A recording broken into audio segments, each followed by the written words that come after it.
Hello everyone, welcome to Joe Morin for Amityville Facebook Live. This is going to be our latest edition. It's going to be short and sweet. I just want to kind of check in before next Sunday's town hall. We were actually going to take questions and answers. I want to touch base on a couple of things that have happened since Sunday night, the last time we did the town hall.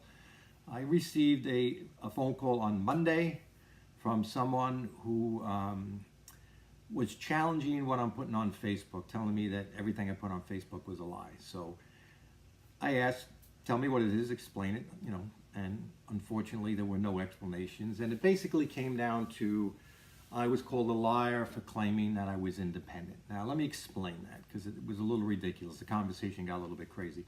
In order to get your name on a ballot, you have to get nominating positions. You have to get at least 100 signatures. You're going to get more than that. And you have to go around getting signatures. So what you do is you take a sheet that can hold 10 signatures, you give it to 10 friends, ask everybody to get 10 signatures, you got 100 signatures, plus the ones you get yourself. Anybody who gets signatures signs their name on the bottom, not my name, their name. So when those petitions are handed in, it's obvious there are 10 people helping you. There might be 5 people, it could be 20 people. So I never once said that I'm independent of being helped in this campaign. That's impossible. You can't do this all by yourself. I'm not independent of fiscal conservatives who support me. I've never said that.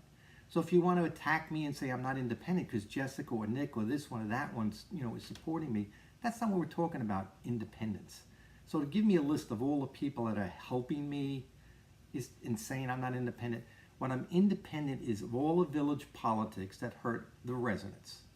That's what I'm independent from. And I need to make that clear. For some reason I thought I was. I apologize if I wasn't, but I'm going to make it very, very clear. I was not the deciding vote in hiring a village attorney whose client, Security Dodge, is suing the village, where our village attorney has to recuse himself from the cases, costing the village thousands upon thousands of dollars. I am independent of that. I'm not promising anybody jobs. I'm completely independent of that. I didn't buy new vehicles from Security Dodge while at the same time as a member of the board voting to not enforce fines for code enforcement for Security Dodge, costing the village thousands upon thousands of dollars. I did not do that. I'm independent of that. And that's what I'm talking about. I'm independent of bad decisions that hurt the residents. I'm not walking around the town campaigning with members of the PBA while claiming I'm independent and have the residents' best interest at hand when a new police contract comes up. I'm independent of all these guys. So please make that clear, or let me make that clear. My independence is not that I have help or people support me. I'm independent of making bad decisions, bad promises that are going to put the residents in a bad position. I'm fighting for the residents. I'm not making those silly decisions. Now, for all the people telling me that I'm Nick LaLotta's boy, that's fine. I knew when I got into this, but let me just remind everybody that I ran in an election in Amityville 3 years prior to Nick LaLotta even living in this town. So maybe Nick's my boy, and you've all been fooled. So just think about that. The next thing on the list is a letter that everybody received in the village yesterday from a member of the community who basically is upset what was going on with some nasty mail that's out there. Now, I have no problem with that. If you want to send a letter, I'm for it. You obviously know I'm somebody that's always been outspoken. I encourage people to speak out. I encourage people to run. I wish more people would run in these elections. And I'm going to remind you, if it wasn't for me, you wouldn't have a choice in the election, but I'm the one that's giving you the choice. So we got this letter, and the letter was basically complaining about some mail that's, hate mail that went out there. Now, I certainly respect anybody's right to feel that way and certainly to write about that way, but here is where I'm going to challenge you. It's real simple. Where was that author last year? The hate mail was absolutely off the charts. The letter indicated it's our little community together and all that, and hate letters came from outsiders from all over the place. So I don't think it's really genuine if you have all of a sudden selective amnesia or selective hypocrisy. If you weren't complaining in that last election, your letter that came out yesterday really has no meaning to it. It's pretty disingenuous. I'm sorry. Hate to put those terms to it, but it really is. Be fair. It worked for your candidate in the last election. In this election, some of that hate mail is not working for your candidate, and that's why you're complaining now, and you weren't complaining then. So be honest about that. Be straight. Oh, and one more thing. The Amityville First Party also took away the free lifetime health benefits for the person who wrote that letter, saving the village thousands upon thousands of dollars over time. Also, many other people lost their permanent health care. It was permanent health care for part-time employees that we never should have had.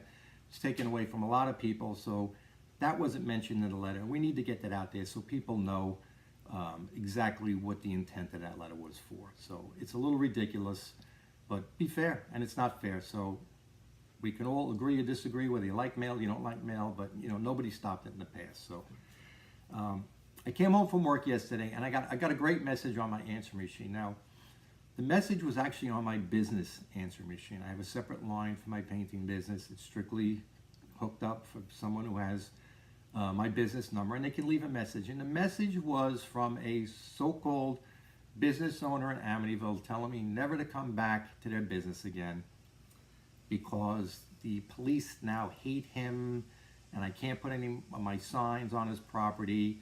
And it was kind of comical because the owner of the business is Korean, and the person left a very, very bad message that was either like Middle Eastern, Indian, maybe from Pakistan or somewhere. It wasn't Far East. It certainly wasn't, a Korean accent. So I sat down and I'm thinking, like, what is this about? Is this how crazy this election is getting? We're getting letters in the mail that aren't to the point. We're getting people leaving me messages as if I was really going to not go into that business. Well, the first thing I did was go into the business and say, listen to this message that somebody's put out there, pretending to be you. So it told me also, don't come back, don't put a sign out. And the whole sign thing is ridiculous, what's going on here. People have asked me, is it legal to put signs on public property? They're all over the town. And, they're signs. I mean, let them put the signs wherever they want. Where I have issues is, signs that are going up on ghost houses. That's a little absurd. That's a little ridiculous. And talk about disingenuous. Trying to convince people that signs on houses that are dilapidated and falling apart and haven't been occupied for 10 years, all of a sudden those people are voting for my opponent. It's absolutely absurd. And quite honestly, I've always been against the signs. You've heard me say it. And if you're making your decision on who to vote for based on signs, you shouldn't be voting. I hate to say that. You just shouldn't be voting. Your right to vote should probably be taken away. Go to meetings. Understand the facts. Remember what's really going on in the town. It's not about signs. It's so ridiculous that someone would even waste the time to make this call. But it doesn't surprise me. People are getting desperate. And then the last thing I want to talk about is I'm going to continue on the same path that I've been on from day one. 25-year-old resident, volunteering the heck out of everybody and anything, every organization. I've been committed to this community.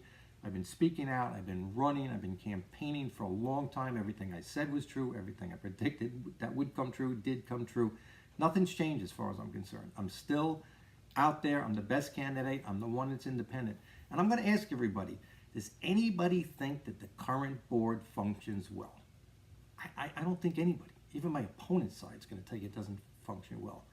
He's advertising he wants to bring unity to the board again. Well, maybe he's the guy that divided it because that's when it all started. So I'm going to ask you, can we continue to go on with the board the way it is? And the answer is no. And that's why I'm the best candidate, because I'm the level-headed one. I'm the one in the middle of the road. I can deal with both sides, the left and right. I've agreed with some of them. I've disagreed with some of them. I've never been stuck one way or the other, so let go of that. Those are all just rumors, trying to people to beat me down because you don't have a lot of ammunition against me. So just know, I tell you I'm independent, and that's what I mean. I'm the guy in the middle that's going to bring common sense and calmness to this board. So I'm going to thank you for listening. We're going to be back Sunday night at 8:30. Get out and vote for Joe Morin. It'll be the best thing you did. Thank you.